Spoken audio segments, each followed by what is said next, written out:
So SFI రాష్ట్ర నాయకులు మాట్లాడదామన్నా నేడు దేశంలో ఎంతో ప్రతిష్టాత్మకంగా నిర్వహించిన నీట్ ఎగ్జామ్ లో అవకతవకలు జరిగాయి. ఈ అవకతవకలపైన వెంటనే విచారణ సుప్రీంకోర్టు జడ్జితో విచారణ జరిపించాలని ఎస్ఎఫ్ఐగా డిమాండ్ చేస్తా ఉన్నాం.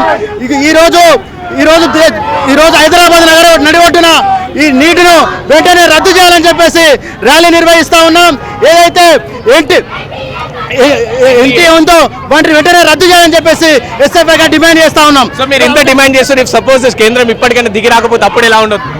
కేంద్రం కనుక దిగి రాకపోతే దేశవ్యాప్తంగా అన్ని విద్యార్థి సంఘాల ఆధ్వర్యంలో పెద్ద ఎత్తున ధర్నా చేసి అవసరమైన దిగొచ్చే విధంగా మా యొక్క కార్యాచరణ ఉంటుందని చెప్పేసి తెలియజేస్తా ఉన్నాం.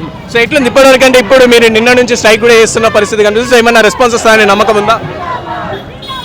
ఏదైతే ఈరోజు అనేక అంశాల పట్ల స్పందించినటువంటి బీజేపీ ప్రభుత్వం నరేంద్ర మోడీ ఈరోజు విద్యారంగ సంస్థల పైన ఏదైతే అవకతవకలు జరిగాయో దీనిపైన ఎందుకు స్పందించలేదని చెప్పేసి ఈరోజు ప్రశ్నిస్తా ఉన్నాం.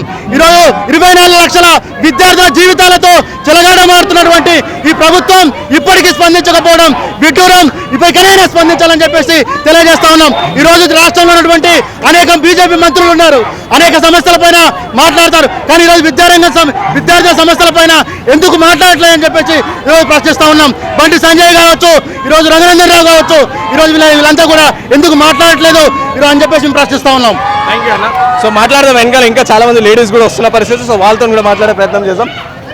మాట్లాడండి మేడం, మాట్లాడండి, చెప్పండి మేడం. స్ట్రైక్ ఇంత చేస్తున్నారు, సో దేనికోసం?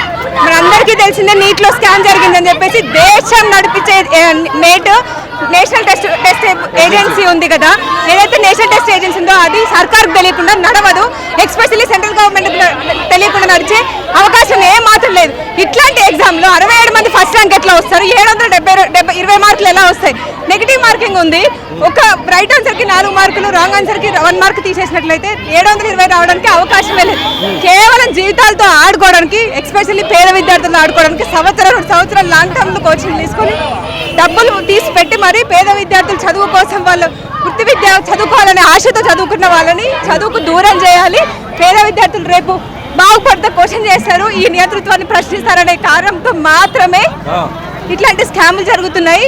నేను నీట్ మళ్ళీ కండక్ట్ చేయాలని కోరుకుంటున్నాము, బ్యాన్ చేయాలని కోరుకుంటున్నాను. సో నీట్ చూసుకుంటే 23 lakhs మెంబర్స్ రాసిన ఎగ్జామ్, సో వాళ్ళని క్యాన్సిల్ చేయడం అసంభవం అని చెప్పి కేంద్రం అంటుంది కదా.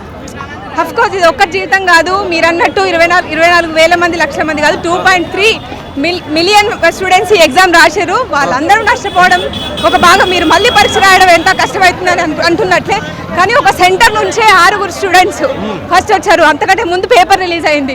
గుజరాత్లో, హర్యానా, ఒడిశాలో కేసులు ఫైల్ అయ్యాయి. ఇట్లాంటివి ఎవరు పట్టించుకోవాలి? దీనిపైన దర్యాప్తు ఎవరు చేయాలి? ఎవరిపైన చర్యలు ఎవరు తీసుకోవాలి? లక్షల కొద్ది వ్యాపారం దీని వెనకాల జరిగింది. ఇదో ఒక్కరోజు కాదు, ఇప్పటికీ కొన్ని వేల సార్లు జరిగింది, కొన్ని వందల సార్లు జరిగింది. అన్ని ఎగ్జామ్స్లో జరుగుతుంది. ఎస్పెషల్లీ నీట్కి వచ్చేసరికి ఇప్పటికీ 6-7 సార్లు జరిగింది. దీనిపైన దర్యాప్తు చేయాలి. దీని వెనకాల ఎవరున్నారో వాళ్ళు బయటికి తీయాలి, ఖచ్చితంగా శిక్షించాలి. ఎన్టీఏని నీట్గా ప్రిపేర్ చేసి నీట్గా పెట్టాల్సిన అవసరం ఉంది. నీట్ రిజల్ట్స్ని నీట్గా కావాలి. స్టూడెంట్స్ లైఫ్తో ఆడుకోవద్దని ఎస్ఎఫ్ఐ కోరుకుంటున్నాను. Thank you madam. సో విన్నారు కదా, ఇది పరిస్థితి. ఏదైతే నీట్ ఎన్టీఏ సంబంధించి ఏదైతే టెస్టింగ్ ఏజెన్సీ ఉందో అది నీట్ ఎగ్జామ్స్ కండక్ట్ చేస్తారు కాబట్టి సో ఆ ఎగ్జామ్ని ఎలాగైనా సరే క్యాన్సిల్ చేయాలి. అది క్యాన్సిల్ చేసే వరకు మేము ఇలానే ధర్నా చేస్తామని చెప్పి చెప్తున్న పరిస్థితి. సో వీళ్ళు ఏదైతే ఉన్నారో విద్యార్థులు కావచ్చు, ఇదంతా స్టూడెంట్స్ అందరూ ఇంటర్ చదువుతున్న స్టూడెంట్స్, వీళ్ళందరూ కలిసి అంటే నెక్స్ట్ ఫ్యూచర్ జనరేషన్ ఎలాంటి ప్రాబ్లమ్స్ కావద్దు అని చెప్పేసి వీళ్ళందరూ కోరుకున్న పరిస్థితి మనకి ఇక్కడ కనిపిస్తుంది. వీడియో జర్నలిస్ట్ సాయితో Rana Pratap from Vahini TV from Hyderabad.